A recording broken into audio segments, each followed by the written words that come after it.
Introducing the GCare Lipid Analyzer, a simple, accurate way to test lipid and glucose levels at home.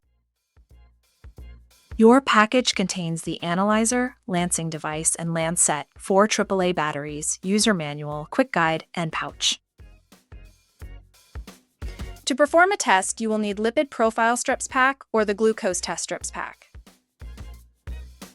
Insert the code chip into the rear slot. Disinfect the fingertip. Using the lancet device, lance the finger, wipe the first drop, then collect the sample holding the tube flat. Do not use if pipette contains air bubbles during collection. If you see an air bubble, hold the pipette vertically so the sample falls to the end and continue collecting sample. Let it fill to 40 microliters. Press the center button to wake the screen. Insert the strip and confirm the code number matches.